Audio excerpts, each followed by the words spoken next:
Hello everyone 24 जनवरी का morning shift का एक और क्वेश्चन है हमारे पास जिसमें कि कह रहा है एक्स और Y are the number of electron involve respectively during the oxidation of I minus to I2 and S2 minus 2S by the acidified K2SO4 the value of x plus y is।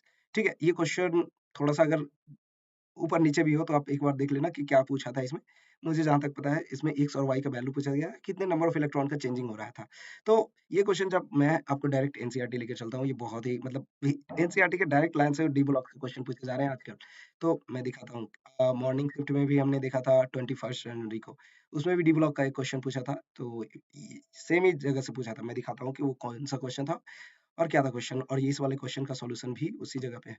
मैं एक बार आपको further लेके चलता हूँ, एक second. एक second, ये रहा हमारे पास CR2O7 के क्वेश्चन पूछा है। ठीक है, मैं एक सेकेंड हाँ, कहाँ गया ये क्या, हाँ यहाँ पे है। ये देखो आप, यहाँ पे आप जब क्लियरली देखोगे, एक सेकंड में थोड़ा सा हाईलाइट करने की कोशिश करता हूँ। ये देखो, यहाँ से I माइनस जो है I2 में कन्वर्ट हो रहा है, acidified potassium dichromate will oxidize iodide to the iodine. ठीक है, तो यहाँ पे आप देखो क्लियरली 6 इलेक्ट्रॉन है, और यहाँ पे H2S जो है, H2S में जो है सल्फर है, ये H2 माइनस के फॉर्म में है। तो यहाँ -2 से सल्फर में जस्ट जा रहा है, तो यहाँ पे भी 6 इलेक्ट्रॉन, तो दोनों को मिला के कितना हो जा रहा है। यहाँ पे आप एक मोल के लिए आप देखोगे तो टोटल नंबर ऑफ इलेक्ट्रॉन कितने से हो रहे हैं, टोटल 6 और 6 12 इलेक्ट्रॉन का ट्रांसफर हो रहा है एवरीवन। सो हमारा डायरेक्ट आंसर जो है एनसीईआरटी की लाइन के अनुसार ये क्या हो जाएगा, 12 इलेक्ट्रॉन हो जाएंगे। कितने हो जाएंगे, 12 इलेक्ट्रॉन। आप देखो एक्स यानी कि हमारे पास I माइनस से I2 माइनस में जा रहा है, तो अब भी ये 6 इलेक्ट्रॉन का ट्रांसफर कर रहा है, और ये हमारे पास अगर H2 माइनस है और ये S में जा रहा है, तो भी ये हमारे 6 इलेक्ट्रॉन का, तो 6 और 6 प्लस कितने हो गए, 6 और 6 12 हो गए। और ये बहुत ही इजी क्वेश्चन हो जाता है हमारे डीएनए ब्लॉक का। लेकिन आप एनसीईआरटी फॉलो नहीं किए थे तो आपका तो नेगेटिव हो जाएगा, अगर नहीं फॉलो किया तो। इसीलिए ऑर्गेनिक के लिए सभी कोई एनसीईआरटी फॉलो करते हैं, तो बहुत बढ़िया। जिसका भी सही हुआ वो तो काफी खुश हो गया होगा। सॉरी, इनऑर्गेनिक था ये, डीएनए ब्लॉक का चैप्टर है हमारे पास, और इससे क्वेश्चन आ ही आ रहे हैं, मतलब मस्ट है एकदम, आ ही रहा है। ठीक है, चलो आज के इस वीडियो में हम बात करने वाले हैं 24 जनवरी के मॉर्निंग शिफ्ट के। ये क्वेश्चन है हमारे पास जिसमें कह रहा है कि एक स्टूडेंट को एक कंपाउंड दिया गया है, ठीक है ना। बेसिकली ये पॉजिटिव टैलेंट टॉलरेंस रिएजेंट के बारे में बात कर रहा है कि कौन जो है कंपाउंड जो है टॉलरेंस रिएजेंट दे रहा है। तो देखो आप इस इन सब में से आप अगर आइडेंटिफाई करो तो कौन सा जो है, ऐसा दिखने में तो लग नहीं रहा है कि कोई टॉलरेंस रिएजेंट टेस्ट दे रहा है, लेकिन आप ध्यान से देखोगे तो इसमें एक हेमिएसिटल है, और कौन सा है, अगर जो आपने आइडेंटिफाई कर लिया कि वो हेमिएसिटल कौन सा है, तो आप इजीली करेक्ट आंसर कर सकते हो, है ना। ठीक है, तो कौन सा है, सी। देखो ध्यान से देखने पर, अच्छा यहाँ पे थोड़ा सा कम दिख रहा है, लेकिन हाँ यार थोड़ा मैनेज कर लो, है ना। लेकिन हाँ, ये कुछ इस टाइप का स्ट्रक्चर है, दिखाई दे रहा है। ठीक है, ये जो है सॉरी, ये है ऐसा है। ठीक है, यहाँ पे ऑक्सीजन है और यहाँ पे OH है, तो ये हेमिएसिटल होता है, जिसकी वजह से ये जो टॉलरेंस रिएजेंट दे रहा होता है। तो ये इजी उनके लिए है जो टॉलरेंस रिएजेंट को अच्छे से कर पा रहे हैं, लेकिन ऐसा देख पा रहा हूँ कि रिएजेंट्स है, कोई हर शिफ्ट पे कोई ना कोई क्वेश्चन आ रहा है। तो आप रिएजेंट्स अगर आप 28 तक में किसी भी पेपर में देने वाले हो, तो रिएजेंट्स का एक अच्छे से एक बार देख लो आप। और भी ऐसे बहुत सारे टॉपिक हैं जो बार बार रिपीट हो रहे हैं, हर पेपर में क्वेश्चन आ रहे हैं। लाइक डुमाश मेथड हो गया, क्यूरियस मेथड हो गया, ये सब जो है आजकल पढ़ाया नहीं जाता। आजकल बहुत कम लोग करते हैं, लेकिन फिर भी देख रहे हो हर पेपर में क्वेश्चन आया है। तो ध्यान से करके एक बार जाना ऑर्गेनिक के लिए। चलो ठीक है, सो हेलो एवरीवन, ये 24 जनवरी का मॉर्निंग शिफ्ट का एक और क्वेश्चन है हमारे पास, जिसमें कि ड्यूमास मेथड से अगेन क्वेश्चन पूछा गया है। कि हम देख पा रहे हैं कि क्यूरियस मेथड, कभी ड्यूमास मेथड परसेंटेजेस पूछ रहा है, कभी क्लोरीन का पूछ रहा है। यहाँ पे आज के शिफ्ट में पूछा गया है नाइट्रोजन का, तो हम जानते हैं ड्यूमास मेथड से, ठीक है ना। तो ये हमें इनऑर्गेनिक का वेट दिया हुआ है, वेट दिया हुआ था इनऑर्गेनिक का 0.5 ग्राम, ऑर्गेनिक इनऑर्गेनिक कंपाउंड का। ठीक है, कंपाउंड का हमारे पास दिया हुआ था वेट 0.5 ग्राम। ठीक है, इसके बाद ये हमारे पास क्या है, nitrogen collected at the 300 kelvin. Okay, इतना हमारे पास प्रेशर है। ये कौन सा प्रेशर है, दिस मच प्रेशर। साथ ही साथ एक्वस टेंशन भी था। तो थोड़ा सा यहाँ पे स्टूडेंट का ध्यान रखना था कि ये जो था उसको 700 सॉरी, ये 15 को घटा देना था, क्योंकि एक्वस टेंशन था, सभी जानते हैं। ठीक है ना, मैं जस्ट कैलकुलेशन करता हूँ क्योंकि ये सभी कोई जानते हैं कि एक्वस टेंशन को घटाना होता है ना। चलो, तो ये 700 हो गया था, ठीक है ना। और हमारे पास वॉल्यूम दिया हुआ है 70 ml। तो यहाँ से हम moles of moles of N2 निकाल लेते हैं। जब हम कैलकुलेशन करके आते हैं तो ये कुछ आ रहा था हमारे पास, हमने इस वैल्यू को कैलकुलेट किया है तो ये आ रहा था 0.00262 दिस मच मोल्स आया था। अब ये मोल्स आ गया है तो वॉल्यूम हम निकाल सकते, सॉरी, मास निकाल सकते हैं, मास N2 का। और ध्यान रहे कि हम ड्यूमास मेथड में N2 का ही लेते हैं। जैसे कि क्लोरीन, परसेंटेज क्लोरीन के लिए हम एक एटम का लेते हैं AgCl वाले में, क्यूरियस मेथड में, लेकिन यहाँ पे N2 का ही लेते हैं, मास ऑफ N2 ही हम लेते हैं। तो जस्ट इसको हम 0.0262 में जस्ट 28 मल्टीप्लाई कर देंगे। जब हम ये 26 मल्टीप्लाई करते हैं तो इसका वैल्यू आता है 0.0734 और इतना हमारे पास क्या आ गया, परसेंट बीट ऑफ N2। तो अब जस्ट कुछ भी नहीं करना, 0.0732 डिवाइडेड बाई 0.5 जो वेट दिया हुआ था मल्टीप्लाइड बाई 100, तो ये आ जाता है अप्रोक्सीमेट। जब इसको कैलकुलेट करोगे तो ये 14.67 आ रहा था। ठीक है, इतना आ रहा था। और अगर आपको जस्ट ये ऐसे आंसर करना था इंटीजर में तो आप इसको अप्रोक्सीमेट 15% भी कह सकते हो, लेकिन वो देख लेना था कि आप जैसा ऑप्शन था। मुझे तो इतना ही क्वेश्चन मिला था। तो आप ये अगर आने वाले पेपर में करने वाले हो तो मेथड्स को एक बार आप जरूर देख लेना, क्यूरियस मेथड देख लेना। हो सकता है जलडाल अभी तक नहीं पूछा गया तो जलडाल मेथड भी आ जाए। ठीक है, तो आप जलडाल एक बार जरूर करके जाना 28 तक के, अभी आपके कोई भी पेपर में है तो। ठीक है, अगेन ये बहुत इजी क्वेश्चन पूछा गया था ऑर्गेनिक का, और मुझे लगता है इसको कोई गलती करके नहीं आया होगा, ये सबका सही हो गया। स्टेबिलिटी पूछ रहा था किसका, डाइजोनियम सॉल्ट का, तो ये हमारे पास हम जानते हैं ये जस्ट डोनेटिंग ग्रुप से स्टेबलाइज होगा, तो ये क्या हो जाएगा, OCH3 सबसे ज्यादा। हम अदर ऑप्शंस के अनुसार देखें तो OR जो है ज्यादा डोनेटिंग ग्रुप है, फिर हमारे पास हाइड्रोजन है, फिर इसके बाद CN और उसके बाद NO2, ये सबसे ज्यादा इलेक्ट्रॉन विड्रॉइंग ग्रुप हो जाता है। ठीक है, इतना तो सबको पता है। ठीक है ना, तो क्या ऑर्डर हो जाएगा, D C, फिर उसके बाद B, उसके बाद A। अगर ये ऑप्शन कहीं आपको दिख रहा था तो जस्ट मार देना था, है ना। चलो बहुत बढ़िया। एवरीवन, एक और हमारे पास 24 जनवरी का मॉर्निंग शिफ्ट का एक और क्वेश्चन है हमारे पास, जिसमें कह रहा है, ये जो है ऑर्गेनिक रिएक्शन का एक बहुत ही लंबा पर्चा दिया गया है। तो ठीक है, स्टेप बाय स्टेप चलते रहते हैं। ठीक है, हमारे पास, अच्छा, ये 78 ग्राम लेना है, क्योंकि बेंजीन का एटॉमिक वेट 78 होता है। मुझे एग्जैक्ट क्वेश्चन नहीं पता, लेकिन अगर 1 मोल लेना है तो 78 ही होना पड़ेगा। तो हमारे पास बेंजीन है।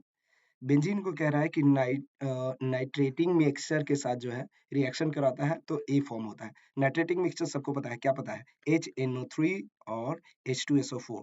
ये जो है जब रिएक्शन करेगा तो क्या हो जाएगा, सबको पता है, जस्ट NO2 ग्रुप अटैच हो जाएगा, किसी भी पोजीशन पे आप ऐड करो, क्योंकि अभी फिलहाल बेंजीन है। जब ये अटैच हो जाएगा तो क्या कह रहा है कि ए फॉर्म होने which further react with Br2 in presence of Fe।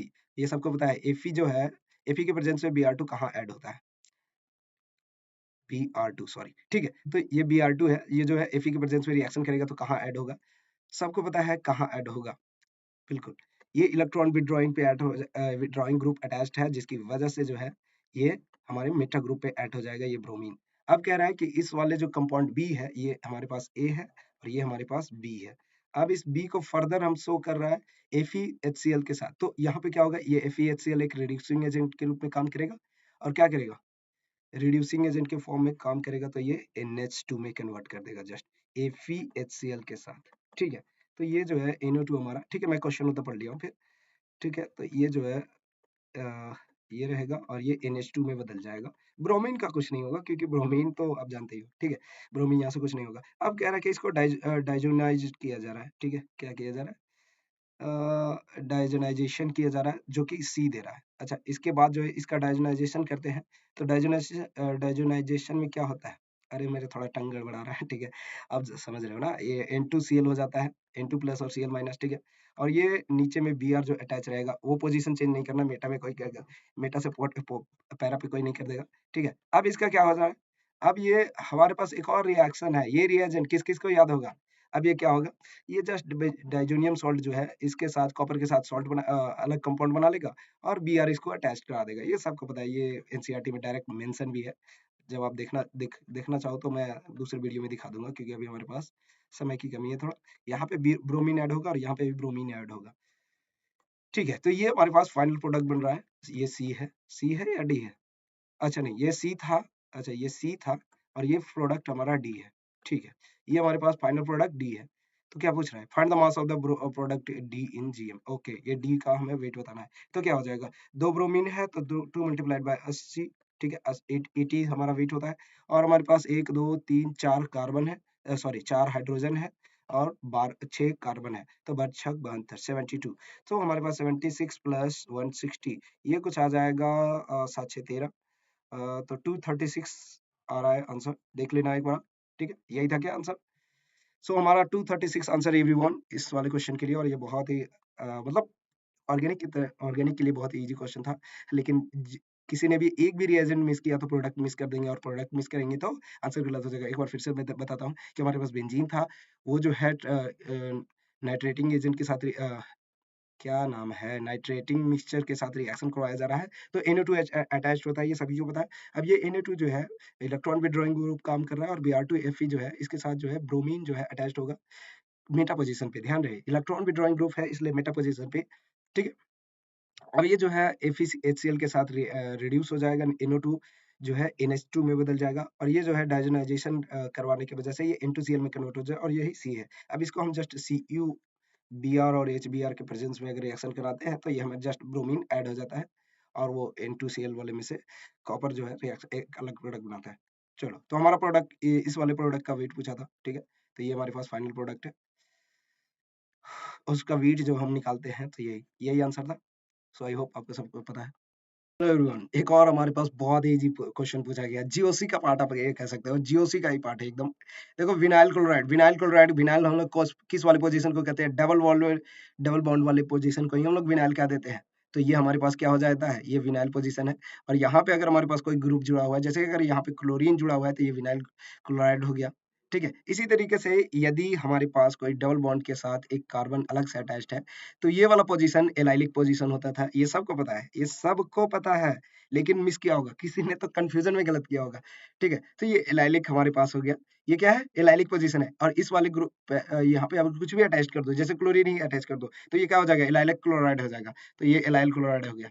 ठीक है, ये देखो कितना इजी सवाल पूछा गया था, क्या बताओ, इस ये डिफिकल्ट क्वेश्चन था। ठीक है, अब इस तरीके से यहाँ पे देखो, तो यहाँ पे आप जब हम जानते हैं इस वाले को, तो ये वाला जो पोजीशन होता है, ये वाला पोजीशन, ये पार्टिकुलर जो डबल बॉन्ड से सर्कल में हमारे पास होते हैं, वो एराइल होता है। एराइलिक पोजीशन होता है। ठीक है, एराइल पोजीशन। ठीक है, और ये जो हमारे पास होता है, इस वाले पोजीशन को हम लोग बेंजाइलिक पोजीशन कहते हैं। ये कई बार वीडियोस में क्लासेस में बताया जाता है, लेकिन सब कोई मिस करते हैं कि लगता है क्या ही क्वेश्चन पूछेगा। देखो कितना इजी क्वेश्चन पूछ लिया, जिसने भी किया होगा बहुत ही खुश होगा। ठीक है, तो ये देखो, क्या ये सही है? क्या ये सही है? बताओ आंसर क्या हो जाएगा? एक का ए हो जाएगा, बी का क्या हो जाएगा? 2 हो जाएगा, सी का हमारे पास 4 हो गया, और डी का हमारे पास 3 हो गया। कितना इजी सवाल था, मुझे लगता है इसमें हर किसी ने करेक्ट किया होगा। नहीं किया तो बहुत पछता रहा होगा फिर, है ना? तो जिसका भी करेक्ट हुआ, एक बार बता देना कि हाँ किसका करेक्ट हुआ है। ठीक है, चलो थैंक यू। ये एक और हमारे पास 24 जनवरी के मॉर्निंग शिफ्ट का एक और क्वेश्चन हमारे पास है, जिसमें कह रहा है कि स्टेटमेंट 1 जो है, CCl bond is stronger in CH2, ये वाला बॉन्ड। ठीक है, और अब कह रहा है दूसरा कि CH3, CH2 और Cl। तो ये कह रहा है कि CH बॉन्ड, C और Cl के बीच में जो बॉन्ड है, किसमें दोनों में स्ट्रॉन्ग है? तो ऑफ कोर्स सेकंड बॉन्ड वाला जो है, उसका बॉन्ड लेंथ छोटा होगा। ठीक है, जो नॉर्मली अगर आप पता नहीं कर पा रहे हो, तो दूसरा रिलेशन से भी पता कर लो। तो जिसका बॉन्ड लेंथ ज्यादा होगा, बॉन्ड लेंथ जिसका ज्यादा होगा, उसका बॉन्ड स्ट्रेंथ कम होगा। ये सिंपल बात है ना, ये रिलेट कर पाओ। ठीक है, तो बॉन्ड लेंथ किसका ज्यादा है? बॉन्ड लेंथ सिंपल हम जानते हैं, सिंगल बॉन्ड का आपका बड़ा होता है। तो सिंगल बॉन्ड वाले का यहाँ पे बड़ा हो जाएगा, तो इसका स्ट्रेंथ जो है कम जाएगा। इसलिए CH2 डबल बॉन्ड CHCl जो है, ये ज्यादा स्ट्रॉन्गर बॉन्ड बनाएगा compare to CH2 CH2Cl, sorry CH3 CH2Cl के। ठीक है, अब समझ पा रहे हो? ठीक है, मैं थोड़ा, मेरा टंग गड़बड़ा रहा है। ठीक है, चलो अब सेकंड स्टेटमेंट की आप देखो, तो ये तो मतलब आंख मूंद कर ये कह सकते हो, आप सही कहोगे। ठीक है, the given optically active molecules on hydrolysis give the solution that can rotate the plane polarized light. ये सबको पता है कि सब क्या है, ये सही है। जब इसको हाइड्रोलिसिस करोगे तो OH जब आएगा, तब भी वो जो है कायरल है, और साथ ही साथ प्लेन पोलराइज्ड लाइट को जो है रोटेट कर देगा। अब ये RS बनाएगा, ये आप उसके अनुसार अब कर सकते हैं, है ना? ये तो सो हेलो एवरीवन, हमारे पास एक और 24 जनवरी का मॉर्निंग शिफ्ट का एक और क्वेश्चन है, जिसमें कि कह रहा है कि which of the following contain 3 unpaired electron. V2O5 है, इसमें जब हम सब जानते हैं कि ये जो वनाडियम होता है, वो जीरो जीरो के फॉर्म में होता है। ठीक है, इसका ऑक्सीडेशन स्टेट क्या होता है? वनाडियम का जो है ऑक्सीडेशन स्टेट मैंने लिखा, अरे लिख ही देता हूँ भैया, ऑक्सीडेशन स्टेट। ठीक है, तो ये जो होता है ऑक्सीडेशन स्टेट इसमें 0 होता है। दूसरे में बात करूँ TiF6 टाइटेनियम, ठीक है, सॉरी ये F6 है और ये 3 माइनस है। तो यहाँ पे टाइटेनियम आप देखोगे, टाइटेनियम जो है 3 प्लस में एग्जिस्ट करता है, प्लस 3 में। और टाइटेनियम का जब इलेक्ट्रॉनिक कन्फिग्रेशन देखोगे तो ये 3d1 होगा, अगर 3d प्लस 3 कर दे तो 3d1 की वजह से ये क्या हो जाएगा, केवल एक ही अनपेयर्ड इलेक्ट्रॉन होगा, number of unpaired electron is equal to 1। तो ये तो हमारा आंसर नहीं हुआ। अब आते हैं कोबाल्ट Fe6 पे। तो यहाँ पे Fe6 वीक फील्ड लिगेंड की तरह काम करेगा और कोबाल्ट जो है प्लस 2 के रूप में है, यहाँ पे CO2 प्लस के फॉर्म में है। तो हमारे पास कोबाल्ट का 27 होता है, तो 3d7, ठीक है। जब इसका हम स्ट्रक्चर बनाते हैं तो हमारे पास से 7 इलेक्ट्रॉन को अगर हम फिल करें तो हमारे पास 3 अनपेयर्ड इलेक्ट्रॉन बच जाते हैं, तो number of electron pair is equal to 3। तो ये हमारे पास, अच्छा एक और ऑप्शन बच रहा है, उसको भी देख लेते हैं। तो हमारे पास FeCN6 3 माइनस है, तो यहाँ Fe+3 के फॉर्म में एग्जिस्ट कर रहा है। 3d6 में से एक इलेक्ट्रॉन निकाल दो तो 3d5 बचेगा, ये +3 में। तो 3d5 में जो है, सिंस यहाँ पे CN है तो यहाँ पे क्या होगा, पेयरिंग हो जाएगा। पेयरिंग होगा तो number of paired electron is equal to एक ही रह जाएगा, Ne इज इक्वल टू 1। तो क्या आंसर हो जाएगा, नंबर ऑफ अनपेयर्ड इलेक्ट्रॉन, और ये दो वैकेंट, तो ये D2sp3 बनाता है, सबको पता है। तो यहाँ पे क्या हो जाएगा, number of electron, unpaired electron एक ही बच रहा है, इसलिए आंसर ये नहीं होगा। तो हमारे पास आंसर क्या हो गया, सब पूछा था कि किसमें नंबर ऑफ अनपेयर्ड इलेक्ट्रॉन जो है 3 है, तो ये हमारे पास केवल सी ऑप्शन, यानी कि COFe6 4 माइनस में जो है अनपेयर्ड इलेक्ट्रॉन 3 ही है। चलो बहुत बढ़िया, ये इजी क्वेश्चन था, और मुझे लगता है DNA ब्लॉक, या सॉरी ये कोऑर्डिनेशन कंपाउंड का चैप्टर है, ठीक है। कोऑर्डिनेशन कंपाउंड जिसने भी किया होगा मजे कर रहा होगा एकदम। 24 जनवरी की मॉर्निंग शिफ्ट का एक और क्वेश्चन है हमारे पास, जिसमें कि पूछ रहा था कि decreasing order of the stability. ये बहुत ही इजी क्वेश्चन बन जाता है अगर स्टेबिलिटी की देखें तो यहाँ पे हमारे पास अगर अल्फा हाइड्रोजन देखोगे तो अल्फा हाइड्रोजन हमारे पास ऑप्शन ए में जो है पूरा टोटल 12 है, 3 3 6 3 9 3 12। फिर ऑप्शन डी आप देखो, ठीक है, ए में सबसे ज्यादा है, फिर हमारे पास डी में है। डी में अल्फा हाइड्रोजन हमारे पास कितना है, टोटल है 9, क्योंकि 3 3 6 3 9। फिर ऑप्शन हमारे पास सिस और ट्रांस में हम जानते हैं कि स्टेबिलिटी हम जब जानते हैं तो सी का, ट्रांस का ज्यादा होता है, ठीक है।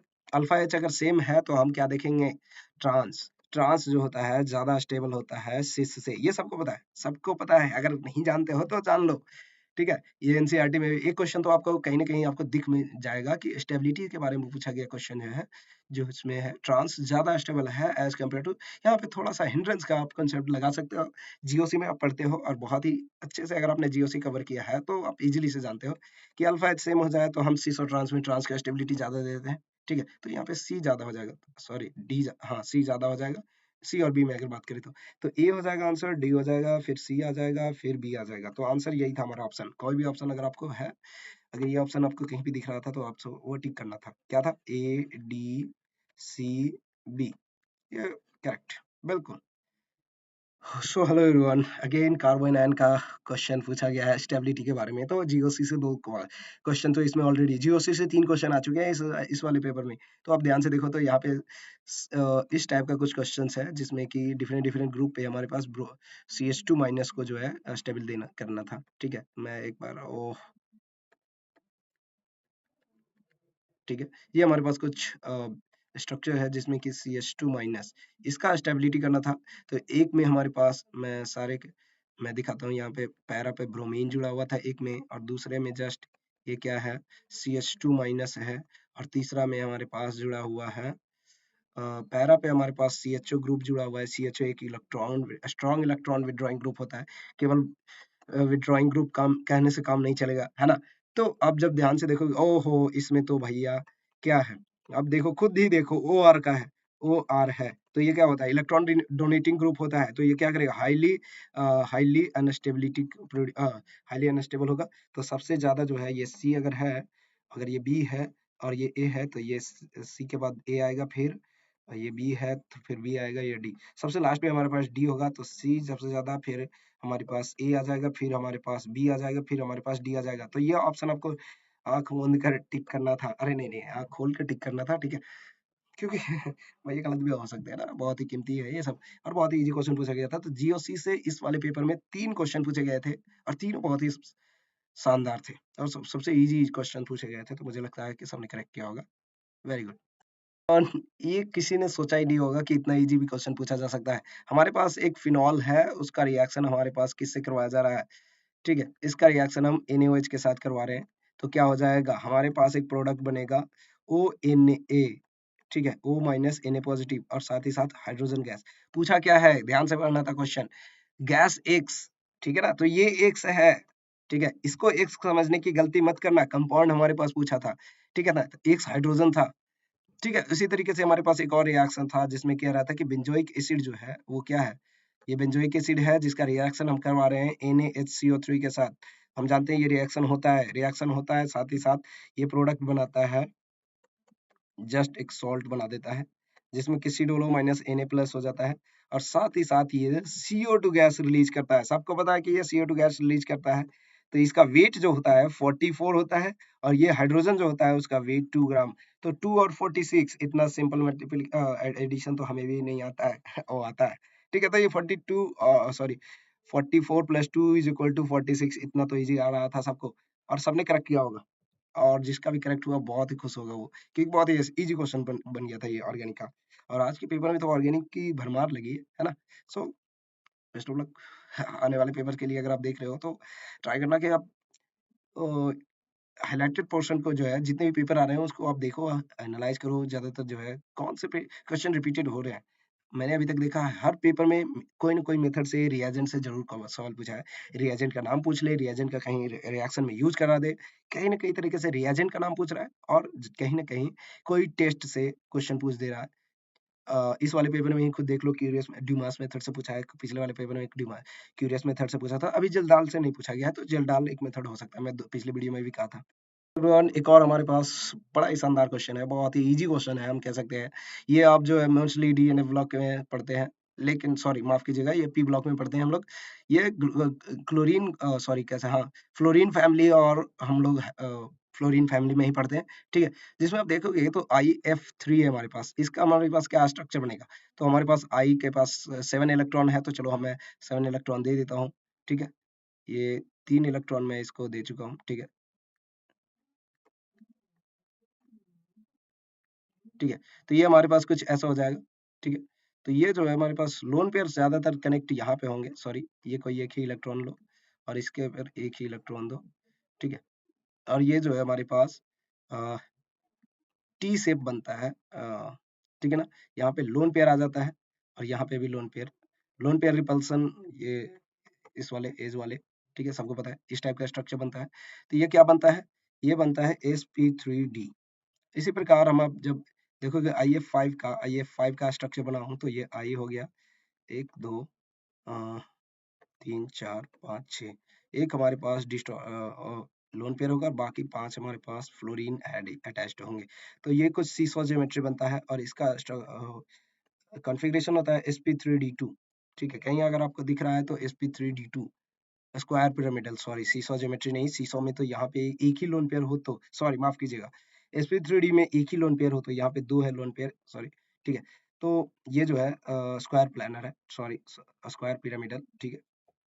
अब हमारे पास कोई ऑप्शन है जिसमें कि IF7 है, तो IF7 हमारे पास क्या हो जाएगा, ये तो सबको पता है, sp3d3 हो जाएगा, sp3d3, क्योंकि ये जो दोनों है, दोनों पे फ्लोरीन अटैच हो जाएगा, तो 5 इस वाले इक्वेटोरियल पोजीशन पे और 2 वर्टिकल ये जो भी पोजीशन है, ठीक है।